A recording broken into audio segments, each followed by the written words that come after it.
हर हर महादेव दोस्तों, आप सभी लोग जानते हैं कि 4 नवंबर 2024 के दिन यहां पर बड़ा सोमवार पड़ रही है। इसीलिए दोस्तों, इस दिन का महत्व बहुत ही ज्यादा बड़ा होता है और इस दिन आप लोगों को 5 कनेर के फूल वाला उपाय जरूर करना चाहिए, जो कि पंडित जी ने अपनी अभी की ही कथा में यहां पर बताया हुआ है।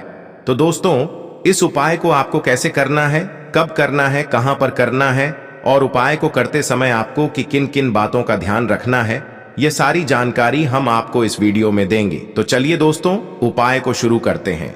देखिए, यह दिन इतना खास होता है, इतना महत्वपूर्ण होता है। देखा गया है कभी कभी बड़े बड़े पूजा पाठ अनुष्ठान से जो मनोकामना पूर्ण नहीं होती है, वह 4 नवंबर पहला सोमवार के दिन एक छोटे से उपाय करने से ही आपकी मनोकामना पूर्ण हो जाती है। और बहुत सारे लोगों ने इस उपाय को किया भी है और उनको इस उपाय को करने का फल भी जरूर मिला है। अगर आप लोग भी इस उपाय को 4 नवंबर महीने का पहला सोमवार के दिन करना चाहते हैं, तो आप इस उपाय को पहले अच्छे से समझ लेना, सुन लेना, उसके बाद करना। आपको इस उपाय का फल जरूर मिलेगा और इस उपाय को करने से आपके घर में चाहे किसी भी प्रकार की दुख और समस्या क्यों ना चल रही हो, आपको उसका कारण भी नहीं पता है कि भाई यह समस्या किस कारण से चल रही है। उसका कुछ भी कारण हो सकता है, जैसे पितृदोष हो सकता है या किसी भी तरह का मंगल दोष भी हो सकता है, और भी बहुत तरह के दोष होते हैं, कुछ भी हो सकता है। पर आपको इस उपाय को करने के लिए अपने दोष को पता लगाने की भी जरूरत नहीं है। 4 नवंबर का पहला सोमवार के दिन इस 5 कनेर के फूल वाला उपाय को आप लोगों को कर लेना है। दोस्तों, अब हम समझते हैं इस वाले उपाय को हमें करना किस समय है। तो सबसे पहली बात दोस्तों, हम समझते हैं कि यह 5 कनेर के फूल वाला उपाय करना किसको है। तो देखिए, यहां पर सीधी सी बात है कि यह 5 कनेर के फूल वाला जो उपाय है, यह किस लिए किया जा रहा है। यह मनोकामना को पूर्ण करने के लिए किया जा रहा है, या आपके जीवन में जो दुख और परेशानियां हैं उनको दूर करने के लिए किया जा रहा है, या आपका कोई बड़ा काम है जो कि नहीं हो पा रहा है, आप उसके लिए इस उपाय को कर सकते हो। तो सीधी सी बात यह है कि आप अपनी किसी भी प्रकार की मनोकामना के लिए इस वाले उपाय को कर सकते हो। तो यह उपाय वह व्यक्ति कर सकता है जिस व्यक्ति को अपनी किसी भी प्रकार की मनोकामना भगवान शिव जी से पूर्ण करवानी हो। और अगर कोई भी माताएं बहनें जो है अपने घर की सुख और शांति के लिए, घर में धन समृद्धि को बढ़ाने के लिए वाला उपाय करना चाहती हैं, तो घर की जो बड़ी माताएं बहनें होंगी वह इस 5 कनेर के फूल वाले उपाय को विशेष रूप से करें, क्योंकि माताएं बहनें घर की लक्ष्य होती हैं और जब घर की लक्ष्मी कोई विशेष उपाय करती है तो उसका फल ही बहुत जल्दी मिल जाता है और बहुत बड़ा होकर मिलता है। अन्यथा इस उपाय को कोई भी व्यक्ति कर सकता है, चाहे वह बड़ा हो, चाहे वह छोटा हो, चाहे वह बच्चा हो। जिस व्यक्ति को यह 5 कनेर के फूल वाला उपाय समझ आ गया, वह व्यक्ति इस 5 कनेर के फूल वाले उपाय को सोमवार के दिन जरूर करें, क्योंकि उसको इस उपाय को फल बहुत ही जल्दी मिल जाएगा। क्योंकि सोमवार के दिन भगवान शिव जी बहुत आसानी से प्रसन्न हो जाते हैं। तो आइए अब हम समझते हैं कि इस 5 कनेर के फूल वाले उपाय को आपको करना कैसे है और इस उपाय को करने का जो समय है वह क्या है। तो देखिए, इस सोमवार के दिन किए जाने वाले यह 5 कनेर के फूल वाला जो उपाय है, यह मुख्य रूप से सुबह के समय होगा। किस समय होगा? सुबह के समय होगा। आपको कोशिश यही करनी है कि सुबह के समय हम इस 5 कनेर फूल वाला उपाय को कर ले। पर किसी कारणवश अगर आप सुबह इस उपाय को न कर पाओ, आपको कहीं काम से जाना हो या किसी और काम की वजह से आप उपाय को न कर पाओ, तो आपके पास फिर दूसरा मौका रहेगा, जो कि शाम के समय का रहेगा, प्रदोष काल का रहेगा। अब भाई, प्रदोष काल का समय भी एक बहुत ही लोगों के मन में प्रश्न बन जाता है कि भाई यह समय होता कब है, कितने बजे से लेकर कितने बजे यह समय होता है, ताकि हमें उपाय के लिए जो है करने का समय पता लग जाए। तो हम आपको बता दें, प्रदोष काल का जो एक समय होता है, शाम का समय वह होता है शाम के 6 बजे से लेकर शाम के 7 बजे के बीच का। इस समय के बीच में आप उपाय को करेंगे तो आपको उस उपाय का जरूर फल मिलेगा। तो शाम के 6 बजे से लेकर शाम के 7 बजे के बीच में आप लोग इस 5 कनेर की फूल वाले उपाय को कर सकते हो। तो भैया, बहुत सारे लोग यहाँ पर यह प्रश्न भी जरूर करेंगे कि भाई हम तो नौकरी पर जाते हैं, हम अपनी ड्यूटी पर जाते हैं और में हमें देर हो जाती है, तो उस जगह पर हमें क्या करना चाहिए। तो देखिए, उन लोगों को भी टेंशन लेने की जरूरत नहीं है। अगर आप लोग इस उपाय को शाम के समय प्रदोष काल में कर रहे हैं और अगर आप आने में देरी भी हो जाती है, आपको आने में 7 बजे तक आप नहीं पहुंच पाते हो, तो भाई आप 7 या रात 8 बजे तक भी अगर उपाय को करोगे तो भी चल जाएगा। और अगर इससे भी थोड़ा देर हो जाती तो भी आप उपाय को कर सकते हो, क्योंकि 4 नवंबर पहला सोमवार का दिन है। यह दिन बहुत ही कम आता है पूरे साल भर में, इसलिए जब आपको मौका मिल जाए, जब आप इस उपाय को जरूर कर लेना। कोई भी उपाय हो आप कभी भी कर सकते हो सोमवार के दिन। बस कोशिश करना कि समय के थोड़ा अंतर्गत ही कर लो, पर किसी कारणवश अगर ना कर पाओ तो फिर आप थोड़ा देरी से भी कर सकते हो, आपको उपाय का फल जरूर मिलेगा।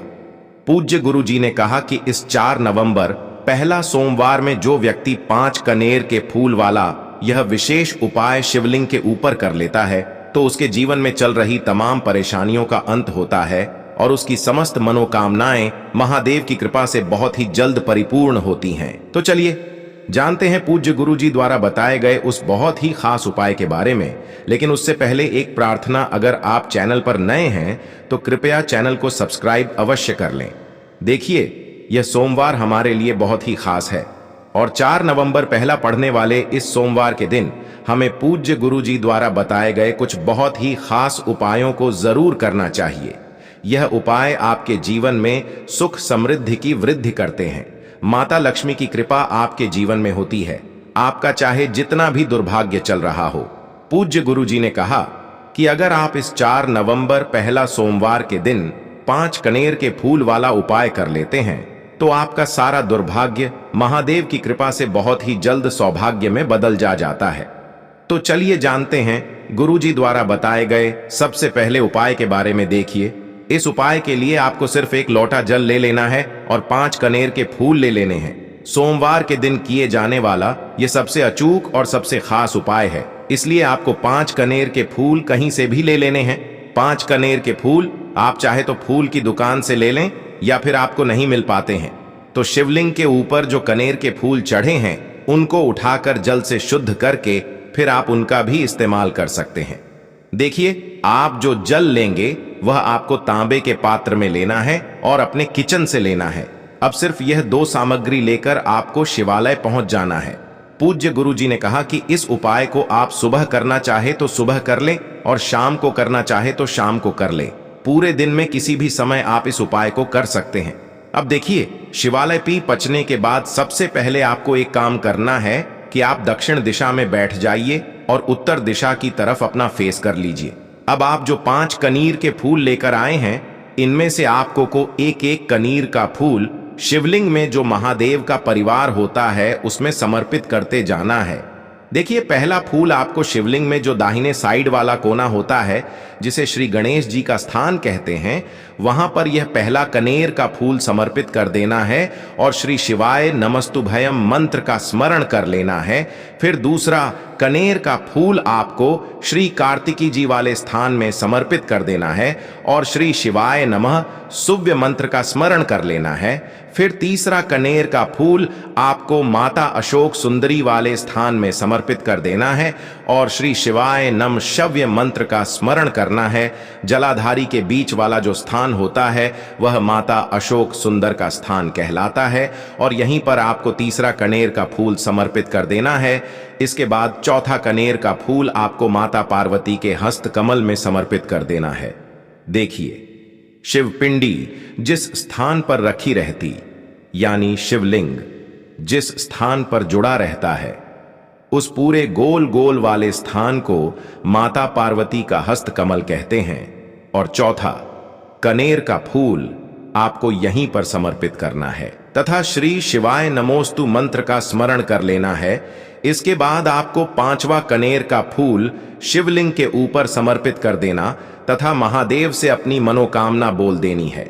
देखिए, यह उपाय उन लोगों को करना है जिनकी कोई विशेष मनोकामना है जो अभी तक परिपूर्ण ही नहीं हो पा रही है। बहुत सारे उपाय कर चुके हैं, बहुत सारे टोटके कर चुके हैं, बहुत सारे प्रयास कर लिए हैं, लेकिन उनकी मनोकामना परिपूर्ण नहीं हो पा रही है। तो पूज्य गुरु जी ने कहा कि ऐसे लोगों को यह विशेष उपाय सोमवार के दिन जरूर करना चाहिए। पांचवा फूल समर्पण करते हुए यानी शिवलिंग के ऊपर रखते हुए आपको अपनी मनोकामना बोल देनी है और यह फूल शिवलिंग के ऊपर समर्पित कर देना है। अब इसके बाद आप जो एक लोटा जल लेकर आए उसको पहले श्री गणेश जी वाले स्थान में थोड़ा सा समर्पित कर दीजिए और श्री शिवाय नम सव्य मंत्र का स्मरण कर लीजिए। फिर थोड़ा सा जल आप श्री कार्तिकेय जी वाले स्थान में समर्पित कर दीजिए और श्री शिवाय नम स्तु मंत्र का स्मरण कर लीजिए। फिर तो थोड़ा सा जल आप माता अशोक सुंदरी वाले स्थान में सममित कर दीजिए और श्री शिवाय नम सव्य मंत्र का स्मरण कर लीजिए। फिर थोड़ा सा जल आप माता पार्वती के हस्त कमल में समर्पित कर दीजिए और श्री शिवाय नमस्तुभ्यम मंत्र का स्मरण कर लीजिए। इसके बाद बचा हुआ पूरा जल आप शिवलिंग के ऊपर लगातार समर्पित करते जाइए तथा शिव महापुराण के मूल मंत्र श्री शिवाय नमस्तुभयम का कम से कम 11 बार स्मरण कर ली। शिवलिंग के ऊपर जल समर्पित करते हुए आपको कम से कम 11 बार श्री शिवाय नमस्तुभयम मंत्र का स्मरण करना है। पूज्य गुरु जी ने कहा कि जो भी व्यक्ति इस 4 नवंबर पहला सोमवार के दिन इस उपाय को कर लेता है तो उसकी मनोकामना महादेव की कृपा से बहुत ही जल्द परिपूर्ण हो जाती है। तो दोस्तों, इस विशेष उपाय को आप जरूर करिएगा। अब जानते हैं पूज्य गुरु जी द्वारा बताए गए दूसरे खास उपाय के बारे में। यह उपाय भी आपके लिए बहुत ही खास होने वाला है तथा आपकी सारी समस्याओं को समाप्त करने वाला है। देखिए, इस उपाय के लिए आपको सबसे पहले एक लोटा जल ले लेना है। तांबे के पात्र में आपको अपने किचन से जल ले लेना है। इसी के साथ आपको ले लेना है एक चावल का दाना। चावल का दाना कहीं से टूटा हुआ नहीं होना चाहिए, खंडित नहीं होना चाहिए। फिर इसी के साथ आपको ले लेना है एक सफेद रंग का फूल। यह सफेद रंग का फूल महादेव को अत्यधिक प्रिय होता है और यही आपके सारे कार्यों को सफल करेगा, आपके सारे मनोरथ को पूरा करेगा। इसलिए आपको एक सफेद रंग का फूल ले लेना है और सबसे आखिर में आपको ले लेना है एक बेलपत्र। अब यह सारी सामग्री लेकर आपको पहुंच जाना है शिवालय। देखिए, इस उपाय को भी अगर आप शाम को करें तो आपके लिए बहुत ही विशेष होगा, क्योंकि शाम को प्रदोष काल के समय साक्षात महादेव शिवलिंग में वास करते हैं। तो अगर आप शाम को प्रदोष काल के समय में करेंगे तो आपके लिए सर्वोत्तम होगा। लेकिन बहुत से ऐसे शिवालय होते हैं जिनमें शाम के समय में जल समर्पित नहीं करने दिया जाता है, तो ऐसी स्थिति में फिर आप पूरे दिन में किसी भी समय कर सकते हैं। अब देखिए, शिवालय पहुंचने के बाद आपको यह सामग्री एक एक करके शिवलिंग के ऊपर समर्पित करते जाना है। सबसे पहले आप एक चावल का दाना शिवलिंग के ऊपर समर्पित करिए। श्री शिवा नमस्तुभयम मंत्र का स्मरण करिए। फिर आप जो एक सफेद रंग का फूल लेकर आए हैं उसको शिवलिंग के ऊपर समर्पित करिए और श्री शिवाय नमस्तुभयम मंत्र का स्मरण करिए। फिर इसके बाद आप जो एक बेलपत्र लेकर आए हैं उसको भी शिवलिंग के ऊपर समर्पित कर दीजिए और श्री शिवाय नमस्ते मंत्र का स्मरण करते हुए आपके जीवन का जो भी कार्य बन नहीं रहा है, आप अपना कोई कार्य सफल करना चाहते हैं। मान लीजिए आप नौकरी के लिए बहुत सालों से प्रयास कर रहे हैं लेकिन आपकी नौकरी नहीं लग पा रही है, या फिर आप अपने व्यापार को बढ़ाने के लिए बहुत प्रयास करते हैं, बहुत मेहनत करते हैं, लेकिन आपको व्यापार में लगातार घाटा हो रहा है, या फिर आप अपना मकान लेना चाहते हैं, जमीन लेना चाहते हैं, या फिर अपना कोई भी कार्य आप सफल करना चाहते हैं और उस कार्य में आपको सफलता नहीं मिल पा रही है, तो गुरुजी ने कहा कि आपको उस कार्य की सफलता के लिए महादेव से प्रार्थना कर लेनी है। और फिर उसके बाद सबसे आखिर में आप जो यह एक लोटा जल लेकर आए हैं इसको धीरे धीरे शिवलिंग के ऊपर समर्पित करते जाइए तथा लगातार शिव महापुराण के मूल मंत्र श्री शिवाय नमस्तुभयम का स्मरण करते जाइए। पूज्य गुरुजी ने कहा कि यह उपाय आपके जीवन में सोई हुई किस्मत को चमका देता है, आपके सारे दुर्भाग्य को समाप्त कर देता है। अब जानते हैं पूज्य गुरुजी द्वारा बताए गए तीसरे खास उपाय के बारे में। यह उपाय आपके जीवन में धन धान्य की वृद्धि करने के लिए है। इस उपाय के लिए आपको सिर्फ एक दीपक ले लेना है। दीपक आप चाहे तो मिट्टी का ले लें या फिर आप अपने घर पर शुद्ध आटा मारकर उसका भी दीपक तैयार कर सकते हैं। इस दीपक में आपको शुद्ध देसी घी का प्रयोग करना है और साथ साथ लंबी रुई की बत्ती का प्रयोग करना है। लंबी रुई की बत्ती का प्रयोग हम लोग अपने जीवन में धन धान्य की वृद्धि के लिए करते हैं, अपने जीवन में व्यापार को बढ़ाने के लिए करते हैं तथा अपने वंश को बढ़ाने के लिए करते हैं। इसी के साथ आपको थोड़े से चावल के दाने ले लेने हैं और यह सारी सामग्री लेकर आपको पहुंच जाना है किसी भी बेलपत्र के वृक्ष के नीचे। अब देखिए, बेलपत्र के वृक्ष के नीचे पहुंचकर आपको सबसे पहले यह चावल के दाने वहीं पर थोड़े से डाल देने हैं और फिर इन्हीं चावल के दानों के ऊपर आपको यह दीपक रख लेना है और इस दीपक की बत्ती का मुख आपको उत्तर दिशा की तरफ रखते हुए इस दीपक को आप प्रज्वलित कर लेंगे। दीपक प्रज्वलित करने के बाद आपको कम से कम 11 बार या 21 बार या 51 बार या 108 बार श्री शिवाय नमस्तुभ्यम का स्मरण कर लेना है तथा महादेव से और माता पार्वती से प्रार्थना कर लेनी कि मेरे जीवन में जो धन की समस्या चल रही है, मेरे जीवन में जो दुर्भाग्य बना हुआ, धन की वजह से मैं अपना कोई कार्य नहीं कर पा रहा हूं, धन की वजह से जो भी आपके जीवन में समस्या चल रही है उसको दूर करने की महादेव से और माता पार्वती से प्रार्थना करते हुए फिर आप वापस अपने घर आ जाइए। गुरुजी अपनी महापुराण की कथा में बता चुके हैं कि जो भी व्यक्ति सोमवार के सोमवार इस दीपक को प्रज्वलित करना प्रारंभ कर देता है तो सिर्फ 3 या 4 सोमवार ही इस उपाय को करने के बाद उसके जीवन में कहीं ना कहीं से धन धान्य की प्राप्ति जरूर होती है और उसकी सारी आर्थिक समस्याओं का अंत होता है। तो दोस्तों की थोड़ी सी अक्षत के दाने आपको माता रानी के सामने रखना है। उसके बाद आप जो एक दीपक लेकर के गए हैं उस दीपक को आपको उन्हीं चावल के दानों के ऊपर रख देना है और फिर इस दीपक को आपको माता रानी के सामने प्रज्वलित कर देना है। देखें, इस दीपक को प्रज्वलित करते समय आपको ओम महालक्ष्मी नमः इस मंत्र का लगातार जाप करते रहना है। दीपक को प्रज्वलित करने के बाद आप जो 2 हरी इलायची लेकर के गए हैं उसमें से एक हरी इलायची को तो आपको उसी दीपक के अंदर डाल देनी है और वहीं पर आपको कम से कम 21 बार ओम महालक्ष्मी नमः इस मंत्र का जाप कर लेना है। अब आपके पास जो शहद है और एक हरी इलायची है उसे सीधे आपको लेकर के पहुंच जाना है। भगवान शिव के मंदिर में पूज्य गुरुजी ने बताया है कि यह उपाय आपको सिर्फ और सिर्फ शाम के समय ही करना होगा। शाम को जब भी सूर्यास्त का समय होता है तो उस समय आपको ये उपाय करना है। लेकिन सबसे पहले तो आपके पास जो एक हरी इलायची है उसे आपको उस शहद के अंदर अच्छे से डुबो देना है, यानी कि शहद का लेपन उसे हरी इलायची के ऊपर चारों तरफ आपको कर देना है।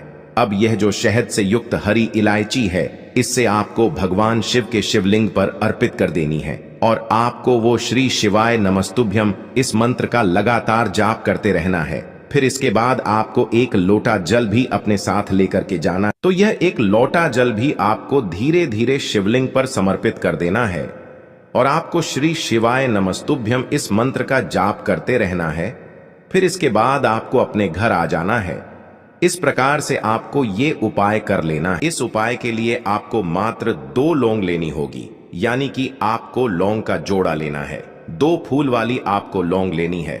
लौंग का जोड़ा कहीं से भी खंडित नहीं होना चाहिए, इस बात का ध्यान रखें। इसी के साथ में आपको लेना होगा लाल चंदन का पाउडर। देखिए, यदि आपके पास लाल चंदन की लकड़ी है तो उसे घिसकर भी आप चंदन के रूप में प्रयोग कर सकते हैं। यदि पाउडर है तो उसका भी आप अपने उपाय के लिए प्रयोग कर सकते हैं। देखिए, चंदन जो है वो तेज का प्रतीक माना गया है और साथ ही साथ जीवन के अंधकार को दूर करने का प्रतीक माना गया है। अब इसी के साथ में आपको मात्र 1 तांबे के पात्र के अंदर शुद्ध जल लेना होगा अपने घर से। अब दोस्तों, ये तीनों सामग्री लेकर के सीधे आपको पहुंच जाना होगा भगवान शिव के मंदिर में। देखिए, इसी के साथ में आपको एक गोल बाती का दीपक भी लेना होगा। दीपक आप मिट्टी का भी ले सकते हैं, शुद्ध घाटा मढ़कर उसका भी तैयार कर सकते हैं और दीपक में आपको शुद्ध घी का प्रयोग करना है। लेकिन जैसे ही आप इन सभी सामग्रियों को मंदिर में लेकर के पहुंचेंगे, मंदिर में जैसे ही आप चौखट के वहां पर पहुंचेंगे तो मंदिर की चौखट के सीधे तरफ आप जो अपने साथ एक गोल बाती का दीपक लेकर के आए हैं उसे आपको सबसे पहले तो प्रज्वलित कर देना है। यानी कि जैसे ही आप मंदिर की चौखट के वहां पर प्रवेश करते हैं तो उसके सीधे तरफ आपको ये गोल बाती का दीपक प्रज्वलित कर देना है। अब देखिए, जैसे ही आप यह दीपक प्रज्वलित करेंगे तो आपकी जो भी मनोकामना है उससे आपको बोल देना है। आप इस दीपक को इस प्रकार से प्रज्वलित करने के बाद इन सभी सामग्रियों को आपको शिवलिंग के पास में लेकर पहुंच जाना है। अब देखिए दोस्तों, आपने जो 2 लौंग शिवलिंग पर समर्पित की थी उससे आपको वहां से उठा लेना है और इन दोनों लौंग को आपको शिवलिंग से उठा करके सीधे उससे जल के पात्र के अंदर डाल देना है। यानी कि अपने आधा लौटा जल और बचाया हुआ था उसी के अंदर आपको ये 2 लौंग डाल देनी है। और साथ में आप जो लाल चंदन लेकर के आए थे उस लाल चंदन को भी आपको उसी पात्र के अंदर डाल देना है। यानी कि आधा लोटा जल और बचा हुआ है तो उसी आधे लौटे जल के अंदर आपको ये लाल चंदन भी डाल देना है। अब देखिए, इस आधे लौटे जल में है जिसमें अपने 2 लौंग डाली है, लाल चंदन डाला है, उसे सीधे लेकर के आपको पहुंचना है बेलपत्र के वृक्ष के वहां पर। देखिए, बेलपत्र का वृक्ष यदि आपके घर पर है तो वहां पर आपको आ जाना है। आपके घर के आसपास कहीं भी है तो वहां पर आपको पहुंच जाना है। और उसके बाद आपका जो मुख है वह उत्तर दिशा की ओर होना चाहिए। और उसके बाद आपको अपना नाम और अपनी गोत्र को बोलना है और पुनः अपने जो भी परेशानियां शिवलिंग के पास में बोली थीं उन्हें आपको वापस से बेलपत्र के वहां पर भी बोल देनी है। और ये जो आधा लौटा जल और है इससे आपको पूरा बेलपत्र के वृक्ष की जड़ में श्री शिवाय नमस्तुभ्यं इस मंत्र का जाप करते हुए समर्पित कर देना है। तो बस इतना सा उपाय आपको करना है। जो भी आपकी परेशानी है, समस्या है, उससे महादेव निश्चित ही देखो, इस उपाय के लिए आपको लेना है एक गोल बाती का दीपक। आप चाहें तो मिट्टी का ले सकते हैं या फिर घर से शुद्ध आटा मढ़कर उसका दीपक आप तैयार कर सकते हैं। इसके बाद आपको लेना है शुद्ध गाय का घी। अगर वो नहीं है तो कोई भी देसी घी इस्तेमाल कर सकते हैं जिससे आपको दीपक प्रज्वलित करना है। देखो, अब ये सब सामग्री लेकर आपको जाना है प्रदोष काल में आपके घर पर तुलसी जी के घेरे के पास में। देखो, ये उपाय तो आपको अवश्य करना है। देखो, वहां पहुंचकर सबसे पहले वो दीपक आपको प्रज्वलित कर देना है और ओम नमो भगवते वासुदेवाय नमः का 11 बार जाप करना है। उसके बाद आपको अपने सीधे हाथ में थोड़ी हल्दी लेकर उस दीपक में अपना नाम और गोत्र बोलते हुए डाल देना है। उसके बाद माता लक्ष्मी से आपको प्रार्थना करना है कि हे महालक्ष्मी, हमारी सभी दुख तकलीफों को दूर करो। हे महादेव, हमारे सब दुख कष्टों को खत्म करो। इस भावना से आपको ये उपाय करना है। में हमने आपको रविवार के दिन किए जाने वाले 3 बहुत ही सुंदर से उपाय बताए हैं। जो भी आपके लिए उचित है, सरल है, उसे आप कर सकते हैं। यदि उपाय से जुड़ा किसी भी प्रकार का सवाल है तो कमेंट में पूछ लें। उपाय को करते समय आप किसी भी प्रकार की गलतियां ना करें। अगर आपको हमारी वीडियो पसंद आए तो हमारे इस चैनल को सब्सक्राइब जरूर करें।